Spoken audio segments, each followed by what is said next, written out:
first simple question is, do you have one love word of love for Mother Earth?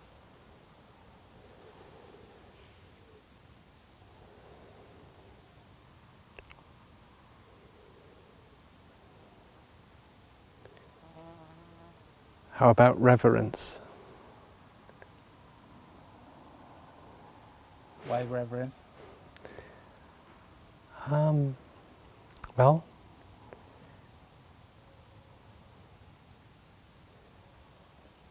when we get into the place of feeling connected with nature and with ourselves, it's very natural for a feeling of reverence to occur. A feeling of awe for what is nature and life. And naturally we feel joy and gratitude for the connection, for the beauty and the mystery. And then we naturally also have a lot of respect and care for what is around us. We don't want to harm, destroy, exploit.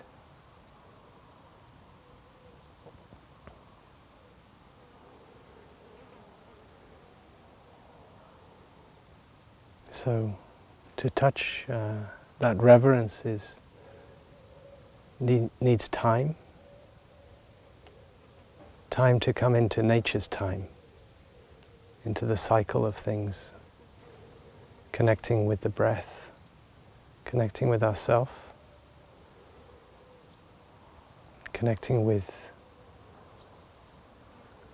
what is happening in the present moment in nature, and aligning ourselves with what is really happening. And in this way, Mother Earth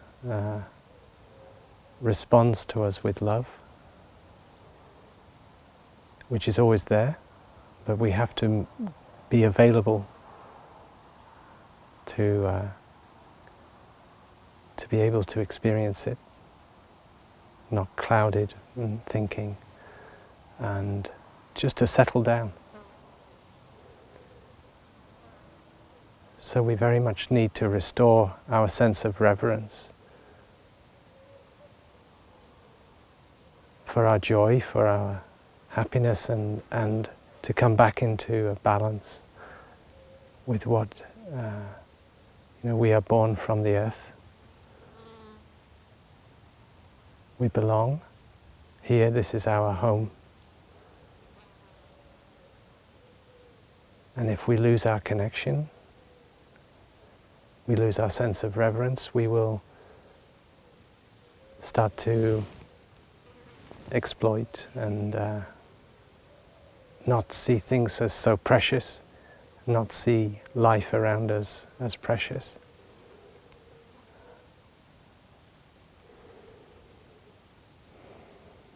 I remember long before I became a monk, I saw a documentary about, I think it was some Mongolian reindeer tribe, and they were on a long journey. They had one bullet in a gun, and the man took aim at a squirrel on a tree. He shot the squirrel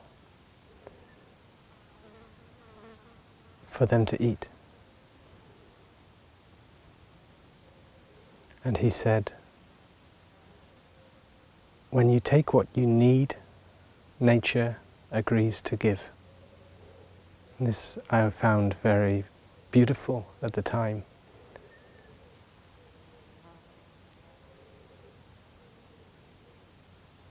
And I was very moved to hear this. If you take what you need, nature agrees to give.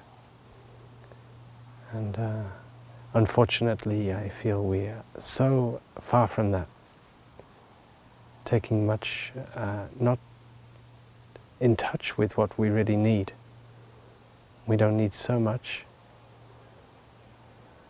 And when we've lost our reverence for and respect for Mother Earth, we go in the direction of exploiting, and particularly with animals. We don't actually need to be eating animals and to have 70 billion animals being produced every year for meat, using up all the resources to feed these animals. We're out of balance. If we can be vegetarian and save the planet just by recognizing that we don't need to do this. Re-establish connection with Mother Earth. We first have to re-establish a connection with ourselves. We've lost touch with ourselves and what we really need. And we don't need so much. We need some food. We need love. We need to find ourselves in relationship with ourselves, with nature, with each other, back into a respectful, loving relationship. And it's so natural, it's so easy, but it just takes this practice of stopping and allowing the connection that is already there to come back to us. Why have we lost connection? What is the root cause of climate change? Oh yeah, it's this loss of connection. That is the root cause of climate change. Loss of, that's what I feel, that we're not connected with the truth of our relationship, deep relationship with Mother Earth. We think we're somehow separate, and we maybe think in terms of making ourselves safe and secure and looking after ourselves, but it's very limited. We're not trusting Mother Earth or each other. We're out of balance, and it's so possible to come back to this connection because it's there waiting for us. This relationship with Mother Earth. Just to take a walk into the mountains, to walk in nature, and take time to stop and breathe. Let the mind settle. Listen to the sounds in nature. And maybe it takes some time if we've been very disconnected for a while and our mind is very busy. Maybe it takes time to settle. But once we are able to settle, and we just listen with an open heart, an open mind, just very simply listen to nature and listen to ourselves.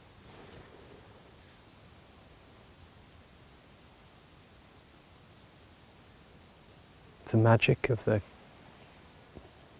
life, and the reverence will return, the reverence for life, and the feeling of trust can be re-established. Now, how do people in cities do that? 3.5 billion of people live in cities nowadays, and they live a lot of hours per day through screens. How they come back connected?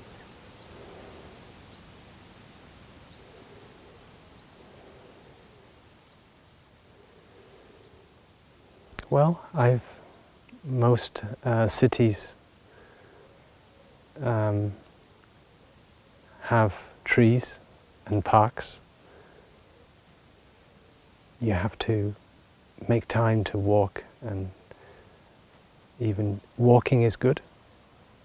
I remember when I lived in London, not to use the elevator, but to use the stairs, and to use each step as a way to come back to myself. And the great thing was that nobody used these stairs. I remember it was 5 stories I had to go up. And every time I got up to one flight, if I had lost my connection with my steps, I would go back down and start again. So sometimes it took me quite a while to get to the top. But by the time I got to the top, I felt reconnected with myself, my breathing. And if I would take a ride on a bus, I would make sure I did not look at the adverts, but I would look at the trees, or if I could see trees. And I'd always try to focus you can still look up and see the sky in the city. And in London or other places, other cities, there are beautiful parts of nature. You can restore your connection to nature, and it's so important to do so. And even you're in a flat, just to lie down and relax and connect with your body is something we can do every day. 15 minutes a day of just becoming aware of your body, scanning your body, reconnecting. Of course, doing some exercise and learning how to come back in connection, bringing the mind and the body back together through the awareness of the in-breath and the out-breath, re-establishes that connection. And we will find ways, even we live in the city, to connect with what is beautiful and good for us. We'll learn how to manage our screen time, have bells on our computer to stop and reconnect. Because it's true, we lose our connection to ourselves when we're absorbed in the screen. It's very clear. I've experienced it. Even I live in a monastery, and I have to manage that. But how much more in a city, or when you spend a lot of time on the screens. So we have to take back control, not be a slave, a victim of this technology. But we only get this one life, and it's so precious. And you don't want to get to the end of your life before you realize how precious a gift to be alive is. And only at the end of your life you're aware and you touch that. So if you're in touch with that sense of urgency that, it's now or never to live this life, we only get one, maybe you will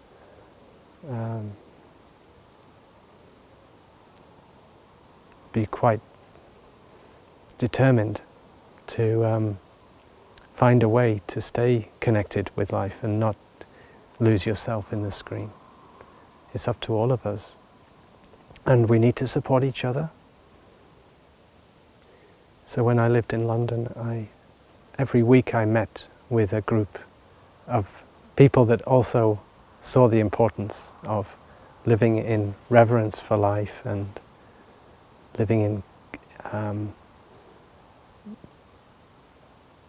the importance of finding ourselves in the present moment through the practice of mindful breathing, walking, being in nature, and being together with people like that, even for one morning a week. It became essential for me. It became something which supported me so much. So we need friends to support us to do this, to survive in the city. And it's important for ourselves, and it's important for society, and it's important for the planet that we do this. How important it is for us to touch our suffering, to reconnect with the earth, to reconnect with ourselves.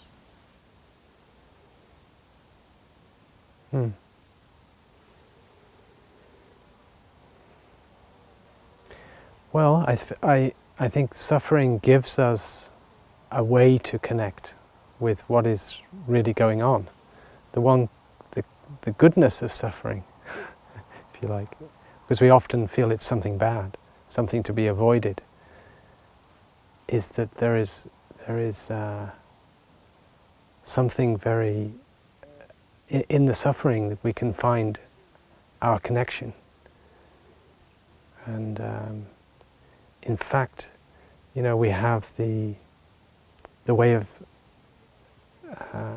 the metaphor of no mud, no lotus, to say that we need the mud to make the lotus. We don't just need mud to make a lotus or earth to make a flower, but we need sunshine and rain, many, many things.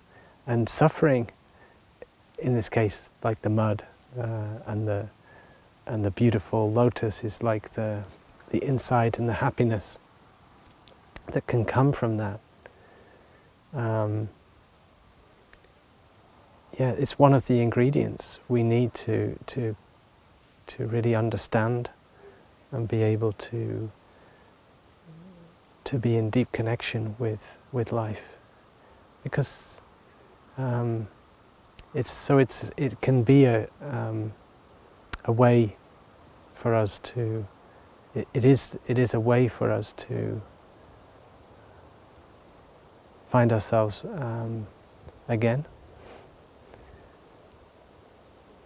If suffering is part of life, and so if we try to avoid the suffering and we don't know how to handle it, then we end up with very limited places we can be. And very quickly we find ourselves in with very small possibilities, because we deny ourselves the possibility that actually suffering can just be part of life, and we don't have to be afraid of it. And in fact, we can make good use of it to help us understand more deeply ourselves and other people. If you have a big suffering, one of the first things you can do, one of the first things I do, is I remind myself that I'm not alone in my suffering, and if I have this particular kind of suffering, be it even despair or jealousy or anxiety, or it can be anger, I'm not alone in that. There must be many people with this particular type of suffering in the world. So in experiencing the suffering in that I am connecting myself with these people in compassion, I feel, oh, now compassion is possible because I understand what they're going through with their problem, with their kind of suffering. That already brings me some sense of purpose, some sense of that my suffering is not so isolating, because often the feeling of suffering is it makes you isolated, but in fact you feel actually more in connection with things when you embrace and allow your suffering to be there and allow yourself to say, this suffering is my suffering, and it's also other people's suffering.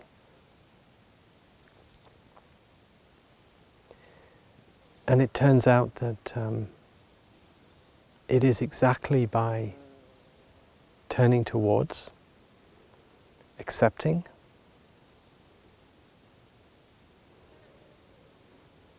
and not being afraid of our suffering, but allowing it to be there,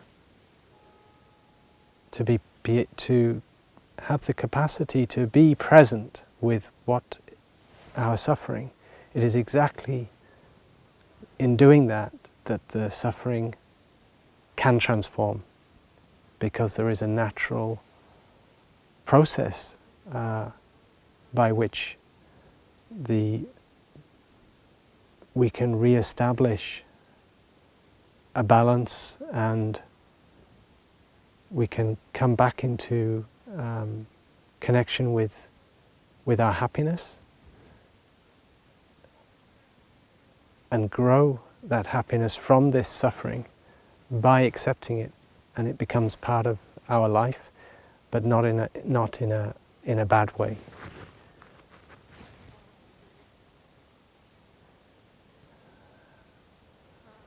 Sometimes we experience loss of somebody, and through that loss, through that grief, we really know the suffering of other people that are in grief, have lost.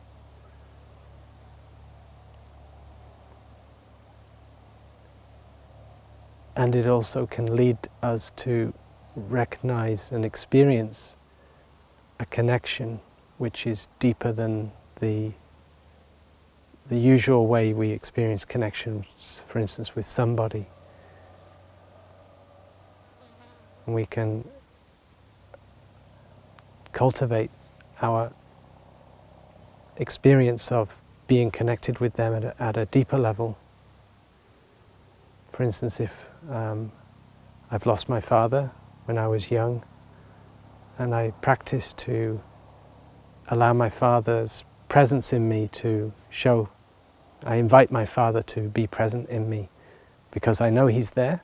At a scientific level, he has to be there. All his DNA, his genes are there. And I experienced his personality and his way until I was 13. So I allow him to be present in me, and it's a very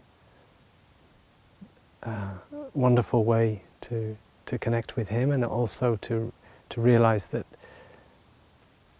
the nature of who we are is much more than we thought, in the way we limit ourselves into the sense of who we are.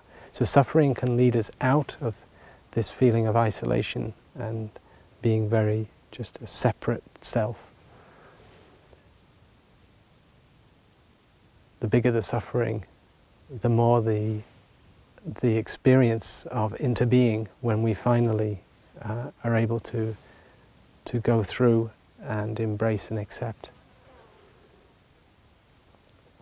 More the experience of compassion, and the more joy. And it sounds paradoxical, but in fact it's true.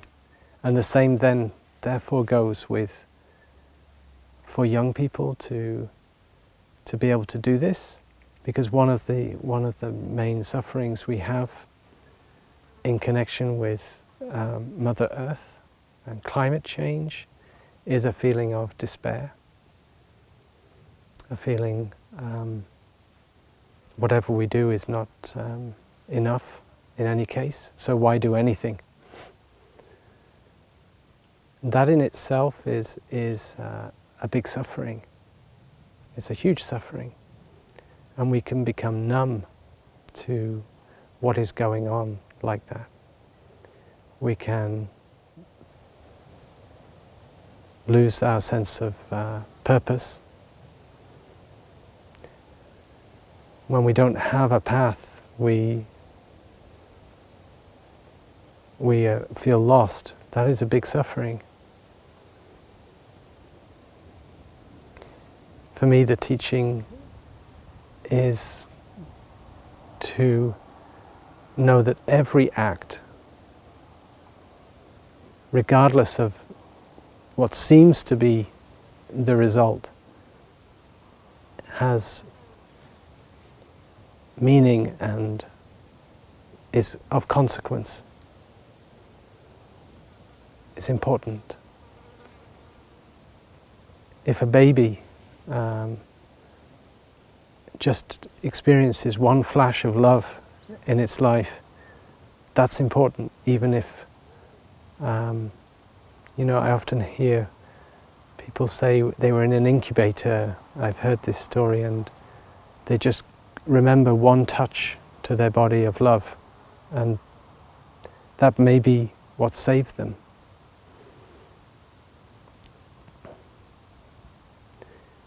Every action matters, and nothing is lost.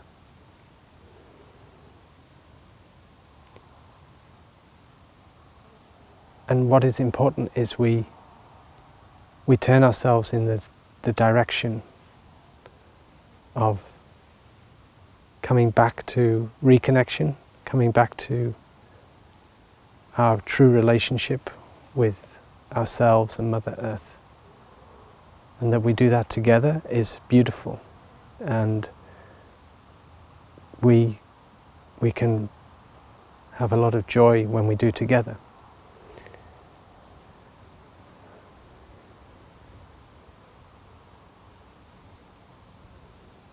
And in that way, we don't have to have regrets. We might not know if our actions are going to bring what results, we don't know. But when we're turned in the direction of re-establishing our good connection, our relationship with Mother Earth, it is something we know is the best we can do, and it's the right thing to do, and I would rather spend my life doing that than just feeling in despair and without feeling that there is anything to do.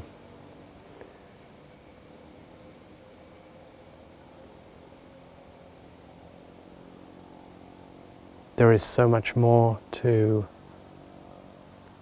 life than meets the eye.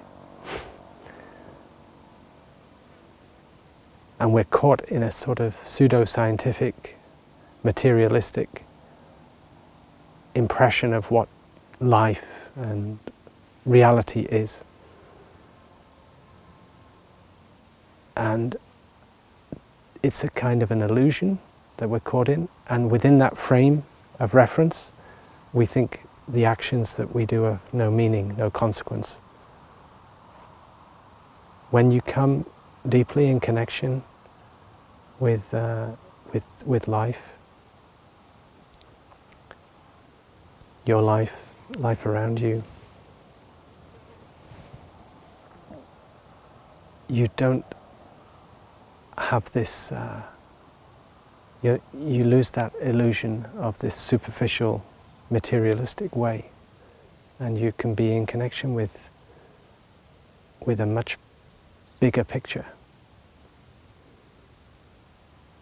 And that means that you can be sad for the way things are going, but you can have fear also about what's happening. And you do your best to help the situation. But you're also in touch with a bigger reality.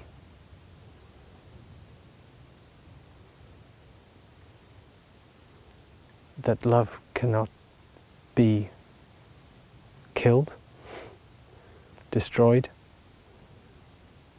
Connection cannot be destroyed.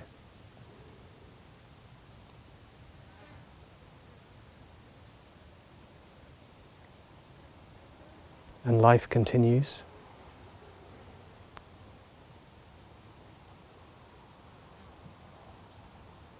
And what we do matters.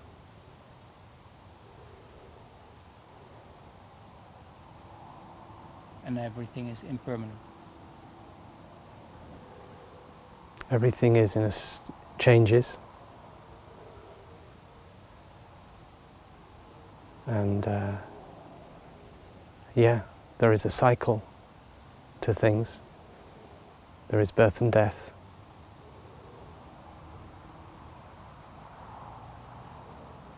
But just as everything changes and everything is impermanent, there is also a continuity. So, impermanence as a concept only takes you so far. It may be a door to connect with reality and to not try to fix and control things, to allow things to be in change, to get in touch with life as a living, changing reality. It's very wonderful, yeah. And without this impermanence, without the process of birth and death and change, then we could not have the beauty of the world. Life contains this aspect, yeah, of impermanence. Like the sun playing on your face. Yeah. It's not nothing fixed there. Right.